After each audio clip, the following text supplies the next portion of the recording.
రేసుగుర్రంలా పరిగెత్తేస్తున్నాడు. అల్లు అర్జున్ ఉత్సాహం చూస్తే నిజంగానే రేసుగుర్రం గుర్తొస్తుంది. ఆయన తీసుకుంటున్న నిర్ణయాల్ని పరిశీలిస్తే బన్నీ ముమ్మాటికి సరైనోడు అనిపిస్తుంది. ఆయన తీరుకు తగ్గట్టుగానే ఇప్పుడు డీజే అంటూ ఓ సినిమా చేస్తున్నారు. వరుస విజయాలతో దూసుకెళ్తున్న ఈ దువ్వాడ జగన్నాథం తదుపరి చిత్రాలపై కూడా పూర్తి స్పష్టతతో ఉన్నారు.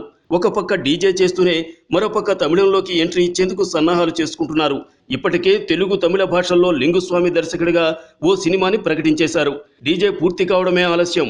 ఆ వెంటనే కొత్త సినిమా కోసం రంగంలోకి దిగేందుకు సన్నాహాలు చేసుకుంటున్నారు. ఆ తర్వాత విక్రమ్ కే కుమార్తోనూ ఓ సినిమాని చేయబోతున్నారు.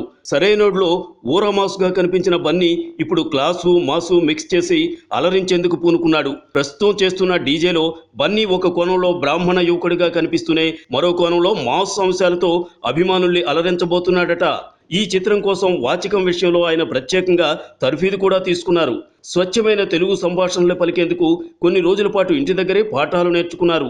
ఇప్పుడు ఆ పాఠాలన్నీ ఆయనకి సెట్లో బాగా ఉపయోగపడుతున్నాయట. హరీష్ శంకర్ దర్శకత్వం వహిస్తున్న డీజే శరవేగంగా చిత్రీకరణ జరుపుకుంటోంది. ఇందులో పూజా హెగ్డే కథానాయికగా నటిస్తోంది. దిల్ రాజు నిర్మాత. వేసవిని లక్ష్యంగా చేసుకుని చిత్రీకరణ జరుపుతున్నారు.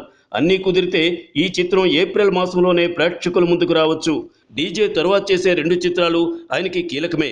ఎప్పటినుంచో తమిళంలో నటించాలని ఎదురు చూస్తున్నారు బన్నీ. అందుకు తగ్గ దర్శకుడి కోసం ఇన్నాళ్లు ఆగారు. ఎట్టకేలకు ప్రముఖ దర్శకుడు లింగుస్వామి కథ వినిపించడంతో వెంటనే ఓకే చెప్పేశారు.